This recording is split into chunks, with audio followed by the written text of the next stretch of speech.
Oh, a monumental game day in Broncos country. Oh my gosh, this is the Get Bucked Game Day show. I'm going to be the irregular host on here.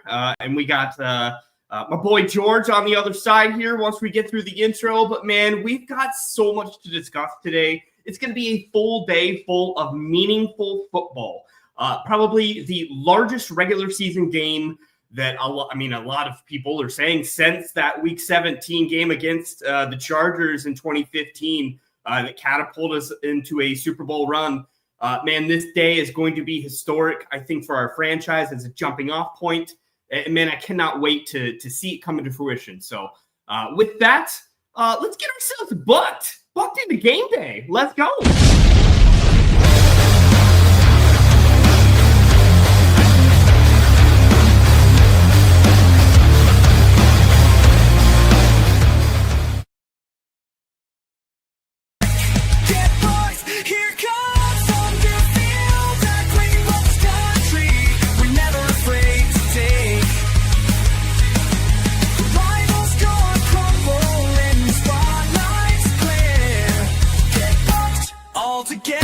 Shake the air.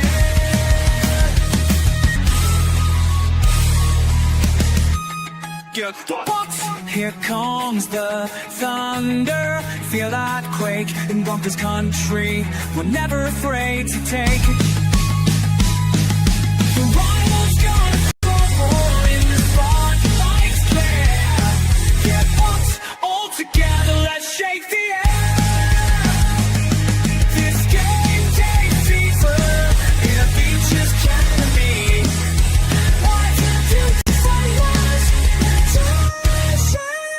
Inside the 15, inside the 10, 5, touchdown, Denver!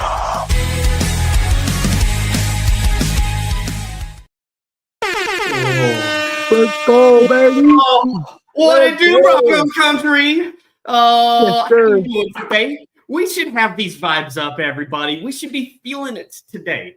I don't know, wherever you are around the country, or I guess around the world, hopefully it is a beautiful day and the sun is shining, because today is a beautiful day. Today is the day that we finally get to see the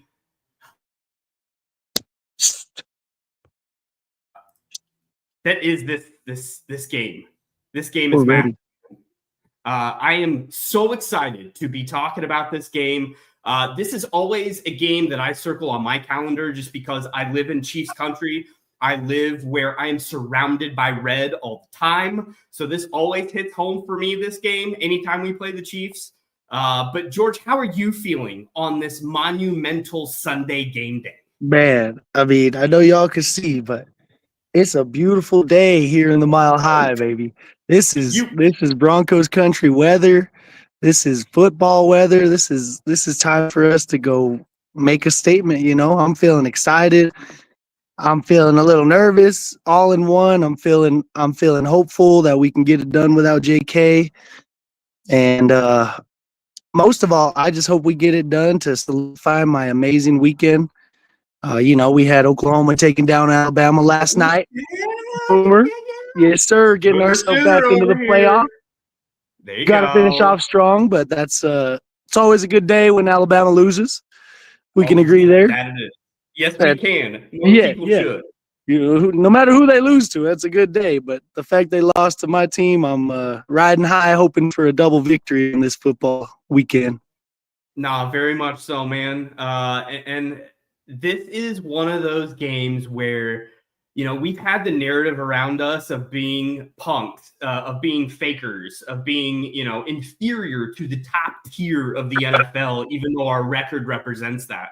And it's so strange to go into a game, and we'll have a whole section about this, but for us to be on, what is it, a 10-game home winning stance as far as streak goes, and for us to be so far, you know, the cream of the crop of the AFC right now, overall rank, you know, record-wise, but for us to be down, not favored in a game at home versus a team that is barely 500, it is insane to me how much we are being disrespected going into this game.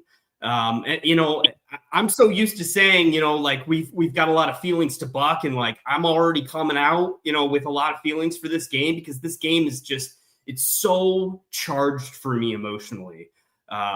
With all of the national media that have been just joking around with our name this week and saying that we are, you know, and I get after that Raider game was awful, right? Like we've got a bad taste in our mouth coming off of that game.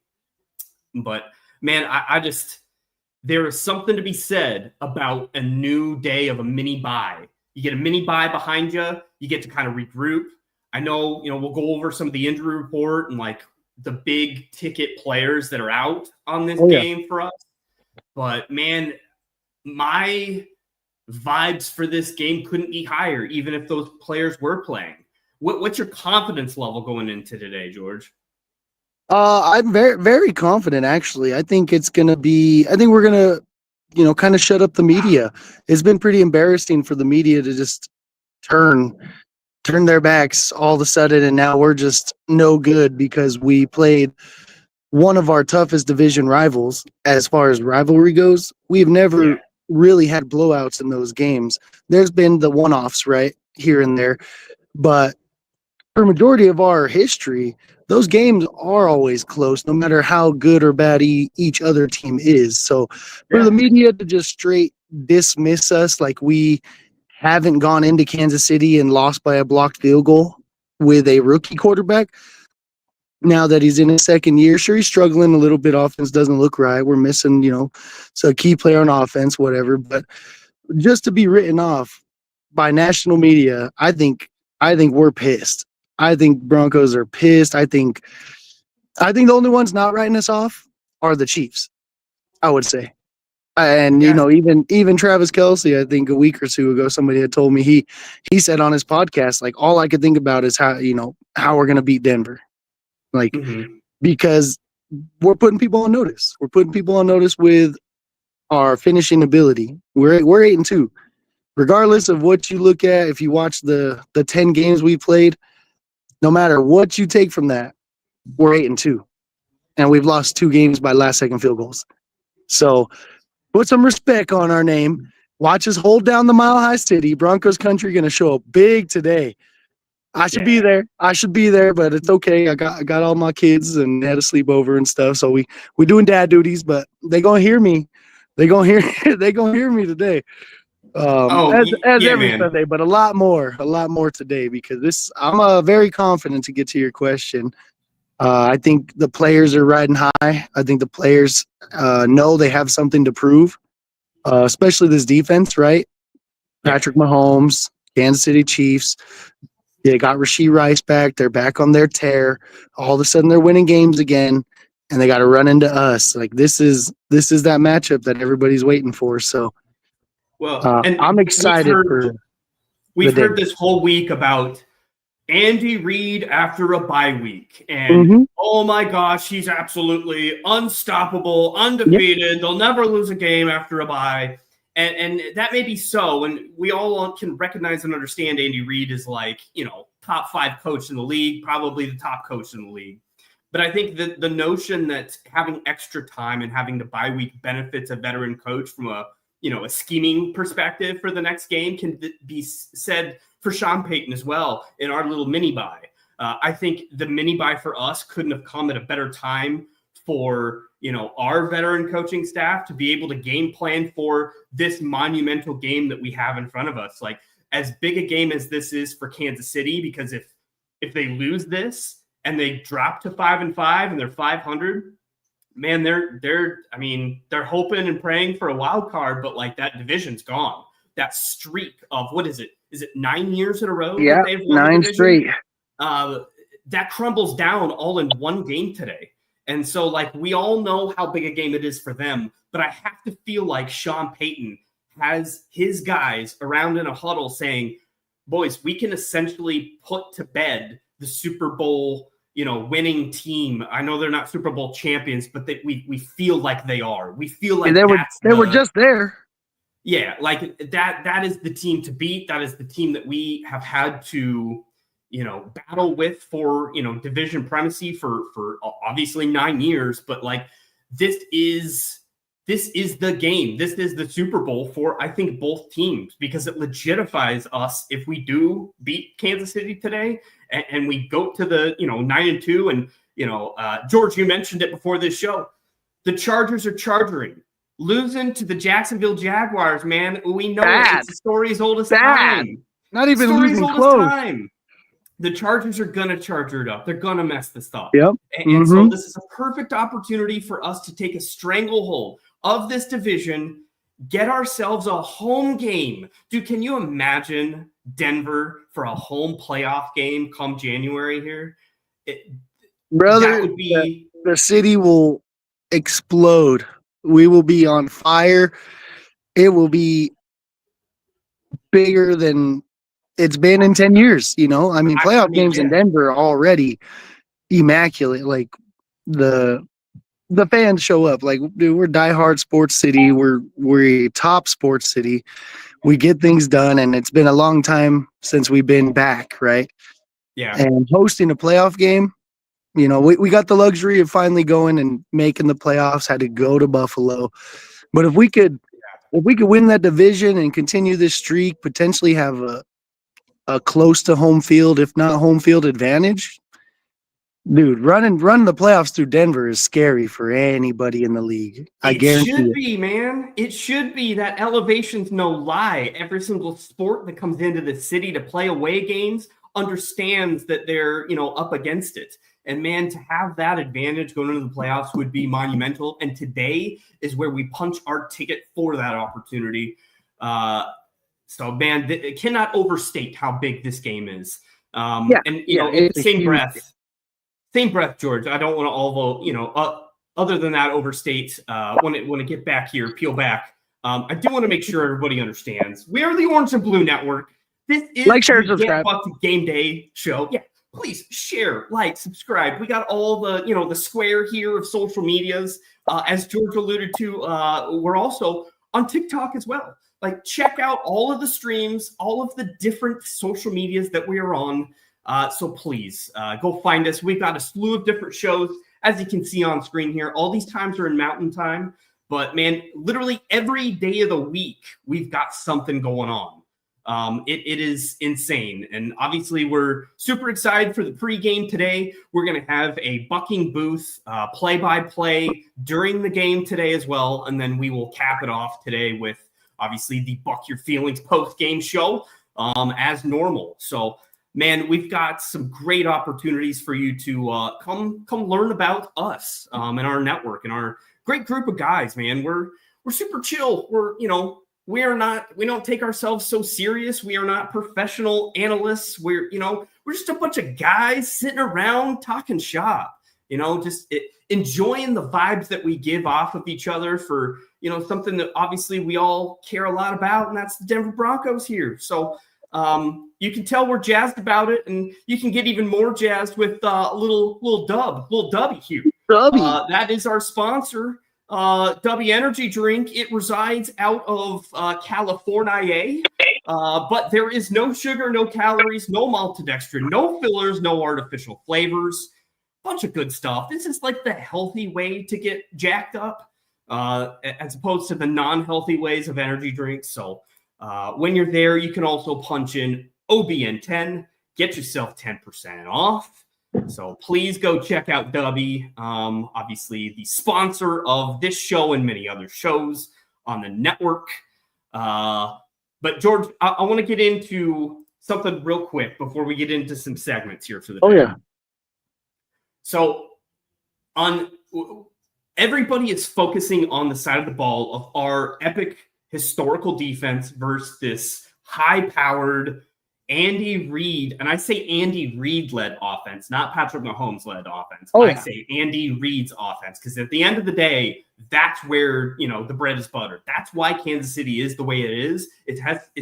I wouldn't say it doesn't have anything to do with Mahomes, but, I would love to see Mahomes without Andy Reid for a little bit and just kind of see where things really stack up. Andy Reid is a genius, so that side of the ball has been focused in on, understandably so. Those are two heavyweights going at it. But I want to hear from your perspective, George, on the offensive side of the ball for us and the defensive side of the ball for Kansas City. What are some things that we are looking for today with the Dobbins injury obviously landing on our laps in the last, 72 hours, 48 hours here, the Dobbins news? Who's got to step up offensively for us to get going in this game? What's the offensive game plan? Absolutely. I think most of all, this is the RJ Harvey opportunity of a lifetime. This is what you did. You went into the second round and moved up. Didn't even move up. You didn't even move up, but you threw everybody off. We were not looking at running backs, right? In the second round, at least for me, majority of people I talked to, we didn't talk about any running backs in the second. That was our first round pick. And so for Sean to go out of his way to draft a running back who everybody else had off of their board going in the fourth later, maybe besides Jacksonville, right? Maybe. This is why we drafted him. This is literally the reason we drafted him, the reason we signed JK to a 1-year deal, not a multi-year contract. This is exactly what we've been waiting for. We were waiting for RJ Harvey to get his opportunity to show the world that he is a 3-down back and he can do it. Now, at the same time, Sean is Sean. He is not going to ever run somebody 100% of the time. So my heart wants Jaleel to just actually get an opportunity. My heart wants. I should be wearing the Jaleel, honestly, because he gets to play today. I might even throw it on before the game. I might switch jerseys mid pregame. You know what I mean? You might as well. But Jaleel, I've been on the Jaleel train for plenty. If anybody's been watching, they know. I'm not huge on Bidet, but I think the expectation is that Bidet is going to get majority of the second handling opportunities. And I just hope that if he doesn't do anything with them early, that we get Jaleel involved and let him catch some balls in space. But I think our keys to the game are going to be getting our playmakers the ball in space with good opportunity, not 4 yards behind the line of scrimmage to throw double passes, not none of that nonsense. We really need to be able to try to establish the run and be able to move the ball in short pass. I think it's going to be a lot of short passing. We'll take our deep shots. I think Mims should be back today, as from everything that's been going on. Mims, I think, will provide a lot going down the field, of course, and on special teams.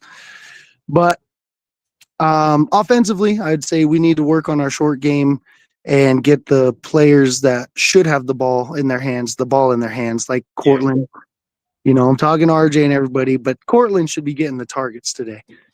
Cortland needs to make sure he's that number one.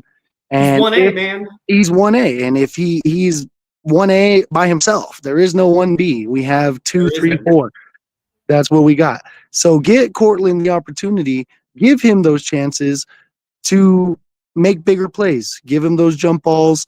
If you catch him in a one-on-one, make sure you throw it. But if they lean and want to take Cortland away, start using Evan Ingram in the middle of the field. Yeah. Open up the outside so they start condensing, But and that was the notion that I heard this week is like, man, for as many 50-50 bombs as we have thrown to Franklin, go give Sutton half of those. Isn't Sutton the ultimate 50-50 guy? Like, he may drop a slant where he's wide open, no one is around him, but on a 50-50, 40-yarder, chuck it up, man, I'm trusting Sutton every time with that scenario. Every time. Why we're not just feeding the beast on that, I'll never know. So I'm right there with you on that. We also got some of the usual suspects, some of the crew, the gang in here. We got Shy Vargas. What's up, baby? Resident hype man Shy. Ready for the Get Shipe segment, Oh, yeah, it's coming. It's coming down the train here. So appreciate you being here, Shy, as always. We got D-Rock in the house. D-Rock, what's going on, D-Rock? Appreciate you always being here. Oh, and we got the fellas. Medlock, what's up, baby? Medlock. What's up, baby? Half of the Outcast. I love the Outcast, man. That's such a great name, such a it rolls, Oh, yeah. man. It rolls. It's got vibes to it. It's got the vibes. Yeah, they good people. Joe and Tim were here last night actually watching the games. We had a little barbecue and stuff. So I appreciate them a lot. Appreciate you stopping in. I'm gonna flash this on screen just real quick, but other than that, LA can kick rocks. So D-Rock, you got to figure your life out, buddy. Thanks, but no thanks. We got Bronco Rob in the house. Hey guys, go Broncos! We still What's up, baby? What's up, Bronco Rob? How you doing? And we're gonna miss Bronco Rob today.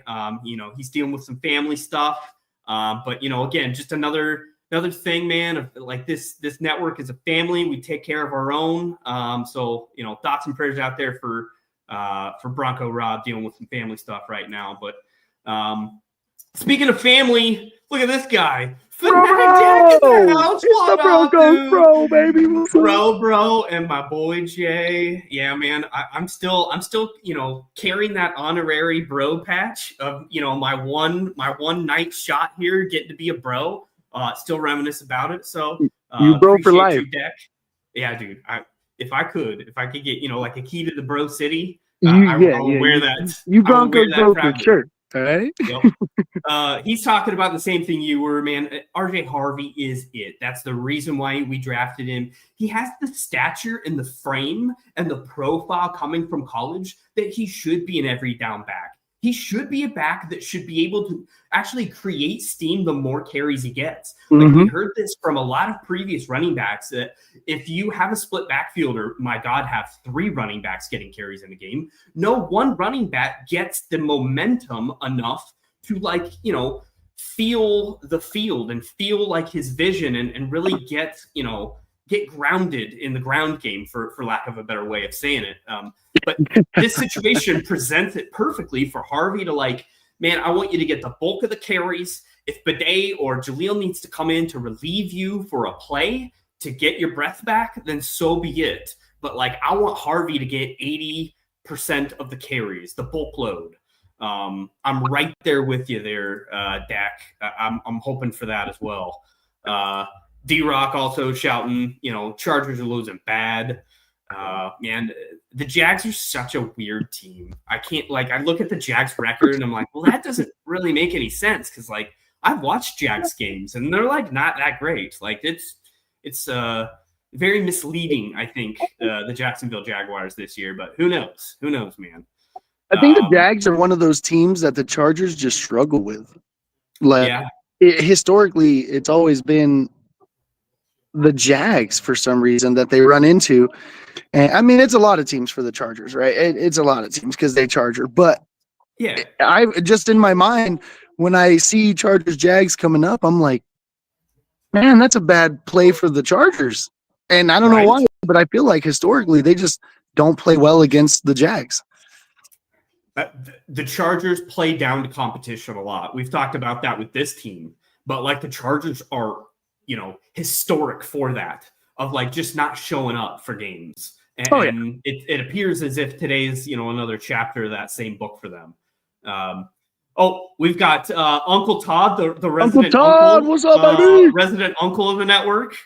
He says Bo needs to utilize his receivers more and his tight end. And man, yeah, that.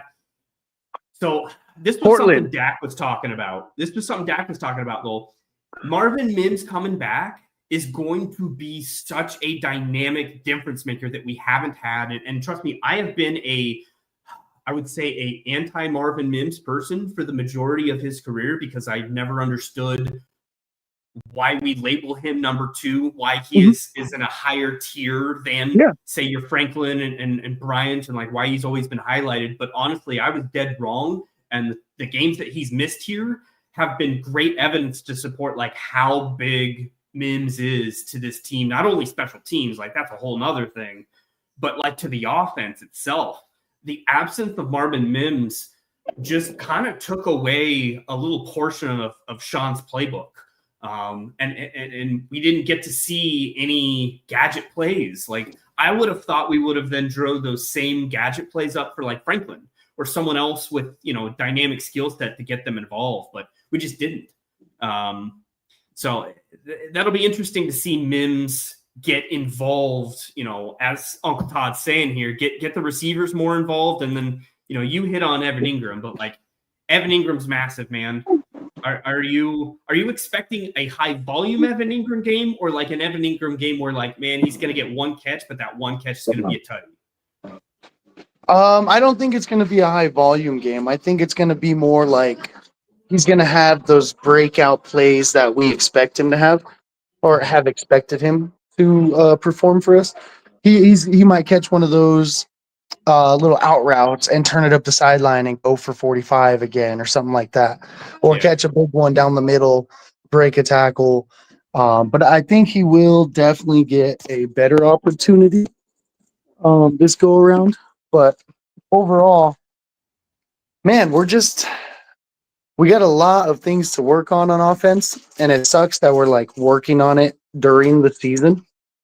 In progress. Yeah. But I think it's in perspective, there's tons of teams out there that are still trying to figure it out. Like Packers, Eagles, 10-7. Yeah. Sometimes like even the best can only have a decent game sometimes, It's not always the national media paints that game as like, oh, just what a juggernaut of defensive, performance, in that game. Oh man, just give all the credit in the world to the defense. And whereas our game is the exact same thing, but labeled as, a big old stinker. Yeah. Because it was the Raiders, right? But they use their abilities to manipulate and the media. They're going to manipulate the storyline and the headlines. So another massive point, and I want to have a little soapbox on this here, George, and then I want to move past this because I don't want to harp on this. But like D-Rock brings up a great thing here. Attack the field, not each other. And he's talking about penalties. And man, penalties, we are the number one penalized offense in the NFL. Do we realize that? Like, we have the most mistakes out of everyone. And when we talk about penalties, that is something that we're a little sensitive to, I think, when we play the Kansas City Chiefs, because at the end of the day, like, dude, Kansas City last year ride and die with the margin calls of a referee. And we haven't seen it as prevalent this year, I think. And the narrative has kind of shifted a little bit of like, maybe Kansas City's not getting every single, flip a coin call this year. I just hope that with the Chiefs backs behind the wall in a game like this, a do or die to get them in the playoffs, that we don't see the turns of the tide of that. And, the flip is really like a 60-40 and the Chiefs are going to get favored in a lot of calls. And, there's a lot of conspiracy and tinfoil hat around, the script and like what New York wants. We can't disappoint Taylor Swift fans going into Christmas. We don't get all those things. But like, I mean, the biggest thing for me is, do you think we'll get a fair whistle today? No, absolutely not. What do you mean? We're playing the Chiefs, dude. Like, even the ref crew, they brought in a ref that typically, when he refs Kansas City games, they win more often than not. Yeah. So the NFL is obsessed with the Chiefs, right? They were devastated that the Eagles dominated them in the Super Bowl. They did not expect that because the whistle couldn't have saved them. No, in that game. Was not a whistle game. That was in a flip. And that's a great point, George. That's literally the only way you can beat this team in an overall sense is to – they're such a juggernaut that if you leave the game in the balance and you leave it to the margin of one call to determine the game, chances are you're not going to win. So, like, it's in the same regard of they're on the fence right now of their overall season. If they lose, they're done. If they win, then, we've got bad vibes for Kansas City as far as momentum in the season. So, like, we have them down.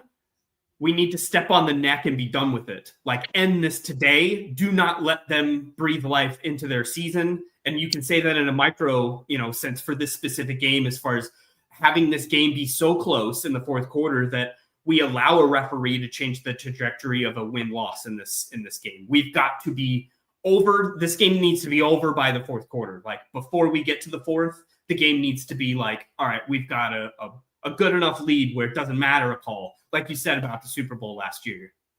Yeah, absolutely. Like, and I agree in a sense, but I think we need to be able to control the game, and we need to be able to control our aspects. But to the point of the comment is, if we kill ourselves, they will not let us kill ourselves. You know what I mean? Every ticky-tack holding call, I'm expecting to be thrown. Every slight movement, false start. Like, as opposed to, because they've already been called out. Like, there was a university that did a study on the Chiefs, and it's literally stats. Stats can be deceiving, but stats like that don't lie. They are favored. They get the favorable penalty calls with the big ones. You got pass interferences, roughing the passers. Especially if you just high five Patrick Mahomes, you're getting a flag. So I think what I'm worried for, I should say, I can't say I think it's going to happen, but the refs, I think, are going to call things against us as more opposed to calling big plays against Kansas City, unless it comes down to it. Right? If they got to call, they're going to call those PIs on us, which is in favor of Kansas City, but they're going to throw more flags on us as opposed to Kansas City getting those favorable. Maybe they won't get as many roughing the passers, or they won't get those offsides calls that are very ticky-tacky, stuff like that. Yeah. But I also don't think they'll throw many holding calls on him. Like, if Benito isn't in Patrick Mahomes' face, he's being held.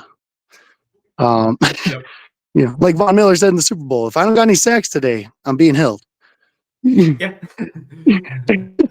Well, dude, but that's just the thing, man. It's like you have to make the result so resounding that it doesn't matter about a crucial, minuscule factor of that. You know what I'm saying? Like, pass interference or a holding penalty should not determine this game, even if we know it's going to get F'd in the A on our side as far as fairness to those calls. 100%. I want us to take the mentality of like, all right, we got to be a 14 at all times today, boys, because we know that a 7-point lead really is a tie, and a 14-point lead is really a 7-point lead. So like we need to take precautions because of this team and because of the offense that we're playing. It's just, man, I would love scary matchup. And in that, scary matchup. But in that same aspect, since we're like on the topic, going back to it, the biggest thing we need to do is sustain drives. Yeah. That's what we need to do. We do not need to give them more opportunities. We do not need our defense on the field for 65% of the game. Like, if we can control some time of possession, maybe not even win it, but sustain good drives, get a first down or two, maybe three, kick a field goal. I would love for us to score, right? Every time. But realistically, go down, do what teams did to beat the Chiefs through this season. Every team that they've lost to has run the ball down their throats. Yep. Time of possession. And like I said, that's why, we lost JK. And it presents the biggest opportunity for RJ Harvey to solidify himself as a great draft pick and the future of our running back room. Yeah. No, you're not wrong. You're not wrong, man. I want to throw up, we got Dave Full Glassman in the house. Where the F are Johnny and Isaiah? They are in transit. They are getting their makeup ready, and they're getting prepped for this event. So they're not quite ready for their entrance to the ball yet, but they're on their way. And Dave, don't worry, we will be getting to some gambling. You know me, I'm not going to be able to go a whole pregame here without talking some numbers here, how to make some moolah. I'm already watching mine. We'll be getting on that train. Don't you worry, Dave. Let's see here. Shy, what are you guys doing for the game? And Shy, that's a great, little intro to a nice little, section here I want to go through, George. I know that you're at home for the game. I'm at home for the game. So let's talk about what we're eating real quick. Get this out of the way. So let's get it going. I know, we kick it like no one else. We kick it like no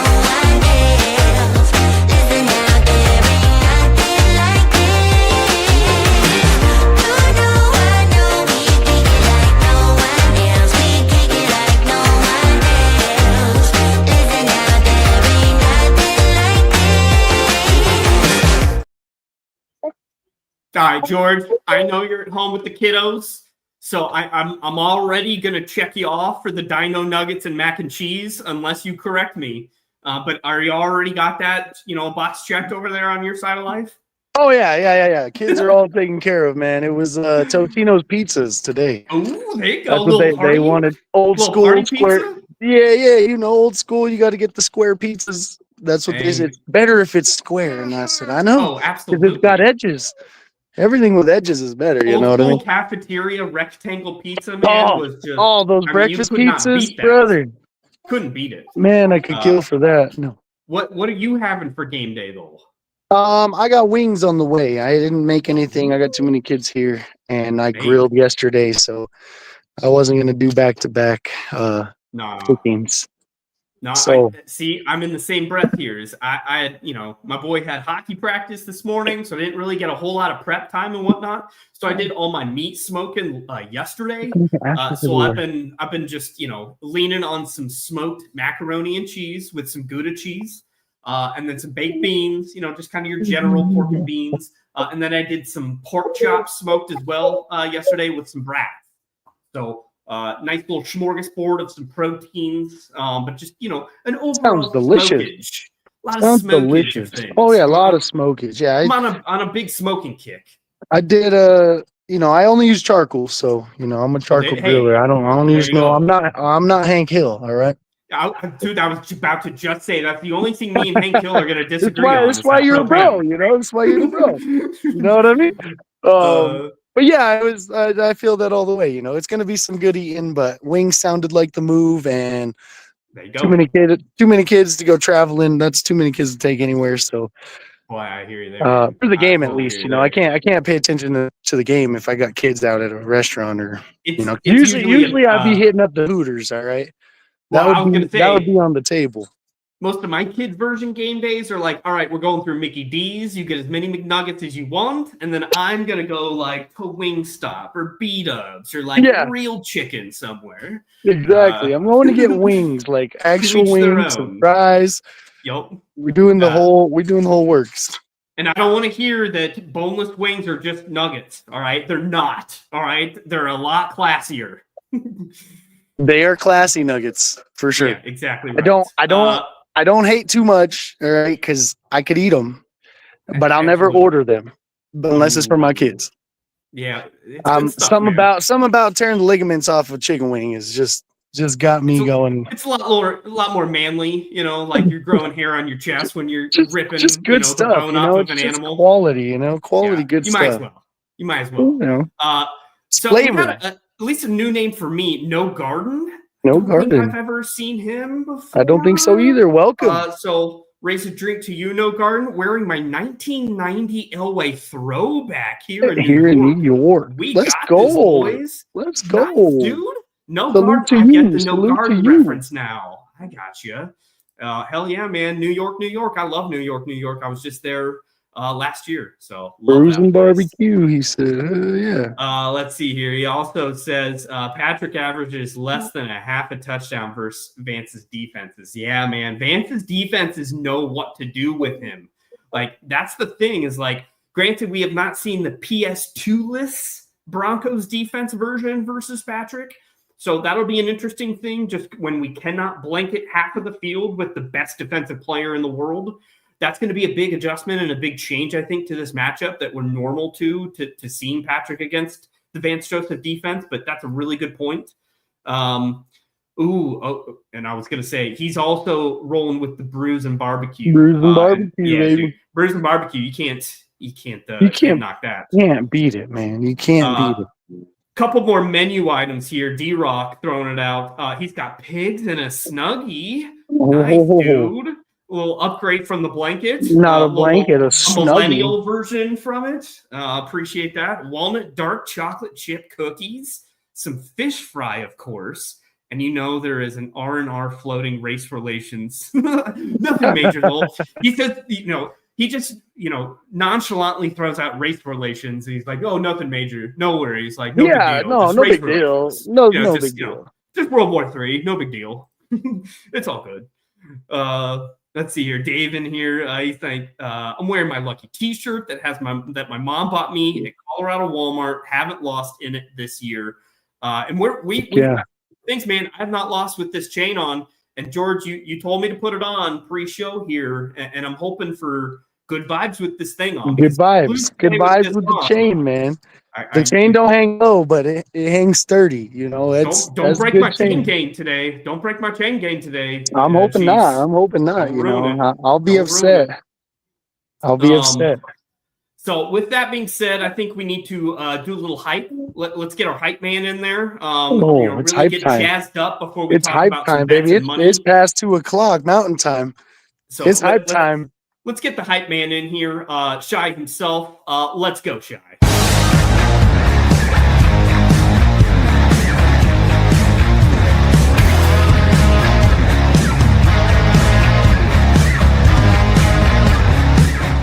All right, Broncos country. It's time to BTA on these Chiefs. It's time for RJ Harvey to show up and shine. J.K. Dobbins is done for the season. Now it's up to RJ Harvey to shine. We're going to whoop on them Chiefs. You know the logo. You know the vibe. We coming to spank on Patrick Mahomes. We gonna stop every running back we did this year. Our defense, Bo Nix, Nick Bozito, Donnie Cooper, John Faker Myers, Zach Allen is gonna hunt Patrick Mahomes. We gonna lock down Xavier Woodley. We gonna lock down every single wide receiver will come our way. We going to BTA on the Chiefs. I'm not playing this year. We not losing against the Chiefs. We gonna take the division. We coming for them crown. We not scared about them Chiefs.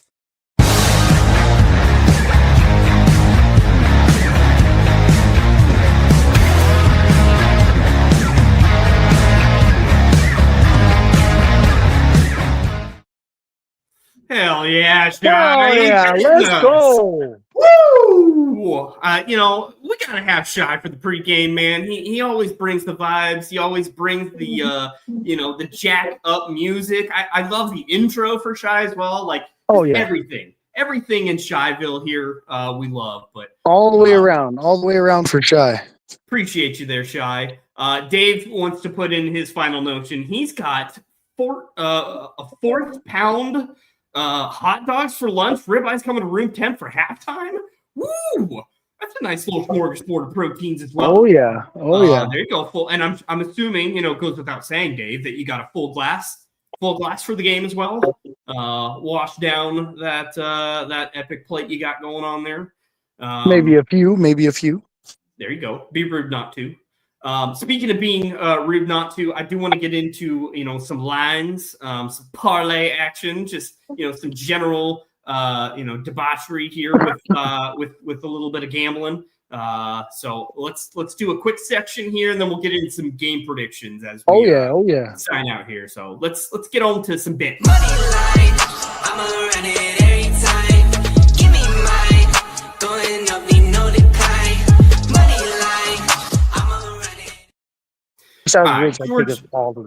George, it's the disrespect again of being underdogs at home when we have a 10-game home winning streak and being dogs 3.5 for Kansas City today is absurd. Couple that with the over-unders today at 44.5, which again, I personally think is pretty low. In my opinion, I think this is going to be a high-flying, high-scoring game.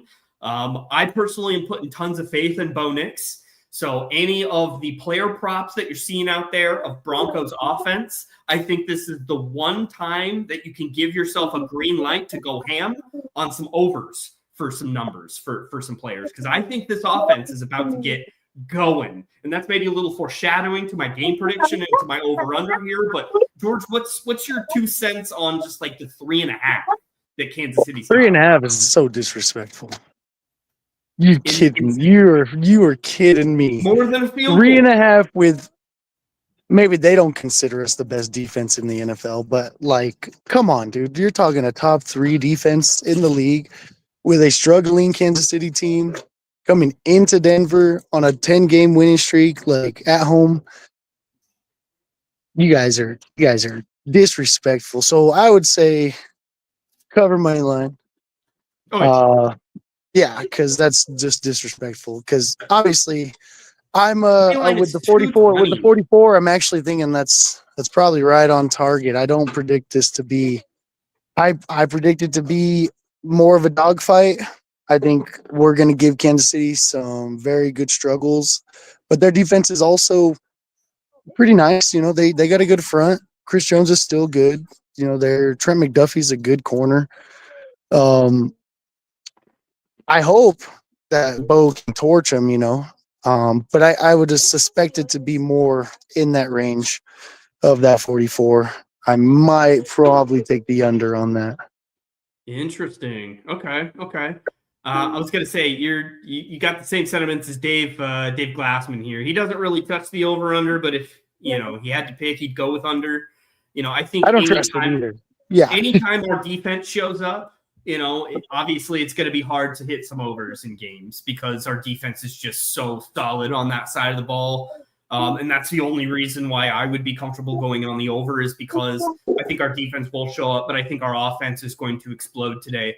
And I think the mini bye couldn't have helped us anymore. Not necessarily because of players, but I think it's a Sean thing of we needed a week away to wipe the board clean and let's start afresh in a game plan sense of what we're scheming up for this offense. Yeah, I agree. One detail, George, and gosh, I didn't see it. Let me see if I can look it up real quick. I'll just say real quick. I agree. Sean's a strategical coach, right? He's not stupid. He does know what he's doing, even if he does it in his own arrogant ways. But that mini bye that we got with the Raiders after coming off such a horrible performance, right? We got it done, but we barely got it done. I think that mini bye was a good stepping stone. Potentially, I would hope that he had a conversation about what the second half of the season is going to look like, right? Because we're into the second half of the season, but we got that mini bye before we go into our real bye. So we got one game to kind of let it loose. And we talked about this on Broncos Bros. Maybe he truly didn't unleash his offense, so Kansas City couldn't game plan for the game plan that he's going to throw at him today. Yeah. No, there's something to be said about that. And I think obviously you can easily look at the Dobbins injury as a massive negative. And I think it is. You're not wrong in that. But I think it's going to force Sean to be a little more creative in what he's trying to do. And what a perfect week to start getting a little more creative when you have Mims coming back. I want to see Mims in the backfield as a halfback and getting some of those screens and some of the unique screens that he can do for bubble screens designed for Mims in space. Get the man with speed, some space so that he can go yakety yak. And one other aspect that I just double checked because I didn't know, Lil Jordan Humphrey is active today. And that man, there is not many people Sean Payton loves more, I think, than Lil Jordan Humphrey. And I think there is going to be a lot of those Lil Jordan Humphrey type of schemes where he is the lead blocker on some nice, wide receiver screens outside. Oh, there's them wings. I can smell them from here. Oh, they're here. But I agree. The ad of Mims and the ad of Lil Jordan Humphrey, I think, is going to change the way we see this offense called. Just those two players in itself. That's my two players of the springboard of how we're about to jolt up. We're about to explode offensively finally.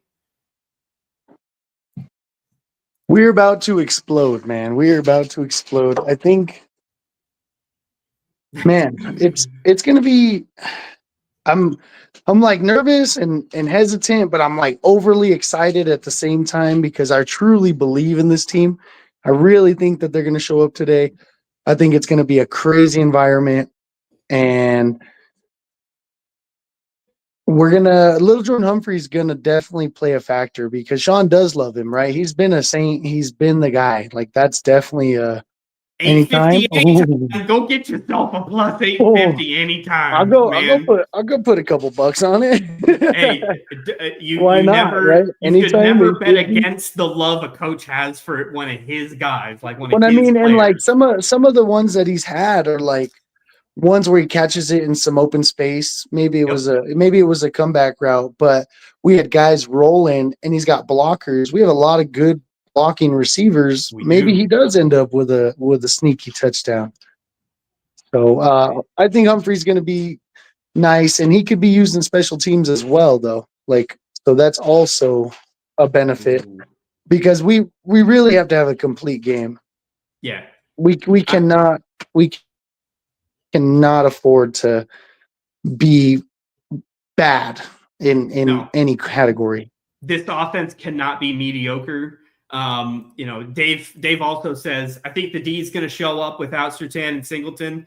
And we didn't necessarily go over the full injury report, but obviously Surtain's out. Singleton with the cancer, unfortunately out, but not on IR. So that's kind of a glass half full for Singleton at least. Savion Jones, he's an inactive. Jordan Jackson, he's an inactive. Jonah Ellis as well out as an inactive. And then obviously Dobbins, we've already kind of touched on. But relatively speaking, he's saying, Chiefs under 20.5. And man, it's going to take our offense to wake the hell up if we're going to even score the 21 to get over that, to outscore that offense if they do, hit that 20.5 at that mark. So, man, it's again one of those things where, like I say, because of our defense, every single game our offense can put 27 up, you're pretty much a guaranteed W. You just got to get those numbers up to at least 27, and that would clear, if you're looking at a 20.5 for the Chiefs offense. So, man, it should be a really, really good, seesaw back and forth, I think. George, let's go with our predictions here. I know we kind of already foreshadowed what we thought for an over/under and just kind of spread in itself. But what's your actual score you got here?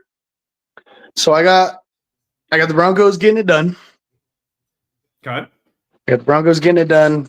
It's a cover. Covered 24-20. Ooh, 24-20. Okay. Let's see here. So 24-20 would be just under. So, I mean, you're right at that number, though. Okay.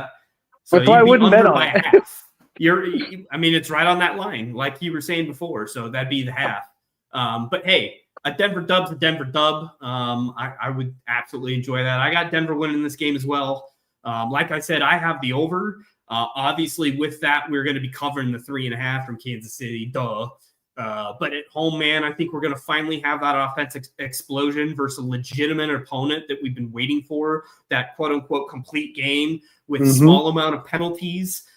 We win the turnover battle, and I think the Broncos put up 31, and I think Kansas City puts up 20. So I'm going with what would that be, 51? A 51 on a 44.5, so there's the over. But Denver with the explosion, get over 30 points. I would like to say not all 31 of those points are coming from the offense. I think the defense gets a nice little scoop and score. And I'm going to go with, just on a limb here, I'm going with Mr. Cooper. Hanging with Mr. Cooper today, rolling in for the TD. That man deserves it. He's got a cast on his hand going into this game. Another kind of under-the-radar injury that I didn't really know, because he hasn't missed any time, and he's a grinder, so he's not going to take himself out. But yeah, he's got the club. He's got the club. He's got the club, man. He's got a little JPP in him. Yep. No pun intended. We're about to see some fireworks today for Mr. Cooper. So let's go. Exactly, right? You know what I mean? Exactly. Yeah, that's great. No, it's going to be awesome, man. I'm feeling it. I'm feeling it today, man. I'm feeling like that our weaknesses are going to turn to strengths eventually. We need to turn the corner into positive football as we head into, the winter months of football, because football changes once you get into the winter months. That's when teams, and I've said this before, that's when teams like Baltimore, Buffalo, the line of scrimmage in the trenches type of offenses start to, come up and they start playing, more ground and pound oriented football. And we've got to transition with that, or we're not going to have success in the playoffs. You cannot sling the ball around. You cannot be in the shotgun for 75, 80% of the time like we have been. We need to get back to a ground and pound mentality. And I think today starts 100%. 100%. No, I mean, we definitely need to get back to the ground and pound. And I would say it's so weird, right? Because I was just telling you before, it's 70 degrees here today, 72, something like that. It's beautiful. It's a beautiful fall game. This is usually one of those alert snow cold games. This is that week 10, week 11. This is when it's usually cold. So because of the weather, I don't know if Sean's going to run the ball that much, and I'm worried about it because he's like, oh, it's nice out. Let Bo fling it. Yeah. So, it's always a Sean worry at the end of the day. It's like, man, Sean, just do the right thing, man. Just pretend that it's cold. It's November, Sean. It's week 11. Run the ball. Let's get some momentum on offense. Get some first downs. Like I said, I would love for us to have, only a couple 3 and outs. If we could avoid 0, that'd be great. Yeah. But if we could just limit them to like 4, 3 or less, depending on how many drives we have, we'd be in good territory. We got Vic in the house. Hey. Appreciate you dropping in as well. I know she's a big LA fan, I believe, as well. So we're invaded by LA people today, George. But thanks for being here, Vic. Really appreciate that. My kind of final thoughts here, George, is that when I looked at the schedule, the game in Kansas City, national television on Christmas night, scared the bejesus out of me. That is the clear-cut circle, the calendar of like, well, if the NFL wants to force their hand in any way, it would be that game. You got all the Swifties. You've got all of your family watching Christmas night football. There's no way that they're going to let all the Swifties cry on Christmas night. So I'm chalking that up as an L no matter what happens. So that just makes this game today that much more important to take care of business and to put an end to the sleeping giant that is the Chiefs. Like, we've got them right where we want them. We've got our boot on their neck. We need to end this before we give them life again. So today's the day where we're all done with this team. Put them out of their misery, and let's make it so that Christmas night game does not matter. Because if it does matter, we're going to be in a whole heap of trouble, because that is not looking good for us on the horizon here the next time we play this team. So that's my big takeaway, at least for this game. What's your final thoughts, George? Yeah, man, those are my final thoughts. Similar to that is that if we give this team a big momentum push, right? Say we were to lose today, you're giving the Chiefs nothing but firepower, thinking that they're still on top of the world. They're going to come running back and win the division, and you could literally separate yourself right now, put them at 500, and make them work their asses off to make the playoffs with 5 losses through 11 weeks. If you put them at 6-4, now you all of a sudden leave that questionable game in the air, that Christmas Day game that I did predict in the beginning of the season to be for the division. And I did predict us to win that game. Yeah. I would much rather not that be the scenario. Yeah, we can just not. I just know how we do things, and we have been doing things, I should say, and I just hope we don't take that path. We'll just get the job done today, and then we could talk about it after. 9-2 to 5-5. Give yourself a freaking 4-game spread pretty much because of the division win. And then go watch them work their asses off, which means they're going to go work to beat the Chargers, who are already blowing games. Like, the Chargers will take care of themselves. They're going to help you win the division at the end of the day, as long as you take care of business. So we can go into our bye week at 9-2, beat the Chiefs for the first time in 10 years. They're actual starters, right? Yeah, and make that statement that we're here and we're on the way. Yeah, this is one of the very rare times in a regular season game where Patrick Mahomes is backed up against a wall. We have not seen the desperateness of this team, because they've always been winning and they've always been in a driving position. So now they're the trailing position, and desperate teams can get squirrely, and it can go south real quick. So I'm ready to see that. And I'm ready to see this team get knocked in the face. So super excited for this game. Yeah, man. We got to soak this game in, man. We got to enjoy this game. We haven't had very many big games like this in Denver in a whole lot of time in the last, 9-10 years here. So this is it, man. This is the game. This is the circle the wagons kind of game. We got to get her done. Before we get out of here, again, please like, share, and subscribe. Go find us. Like, share, and subscribe, baby. Come on. Come on, man. Come on, man. We're about to watch some Denver Broncos football, baby. Come on. Yeah, you might as well. You might as well. And just as a reminder, we've got the Bucking Booth podcast, which is, the game day play-by-play coming right up after this. So don't miss that. Another stream on the old YouTube. After you subscribe, you'd know this. But after that, we will have the Buck Your Feelings post-game show as normal. So either way you cut it, we're going to have positive vibes, and we're going to, let our hair down and enjoy this one. So for myself, Jay the Dreamweaver here, George, appreciate you joining me, fella. Enjoy your wings, man. Enjoy your wings. Enjoy the vibes. And feel yourself, man. Get those vibes up. Hey, we're getting the vibes going, baby. It's about to get real loud around here. Yes, the game's going to start. And yes, sir. I'm watching my parlay to make sure it hits. We'll see what happens. I'm counting on this Broncos W. Take it to the bank, man. Hit those overs. Let's go. Yes, sir. All right, Broncos baby. Country. We'll see you on the other side. Let's go, Broncos. And do you even Broncos, bro? Do you?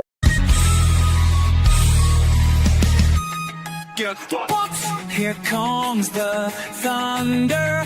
Feel that quake in Broncos country. We're never afraid to take. The rivals gonna crumble in the spotlight glare.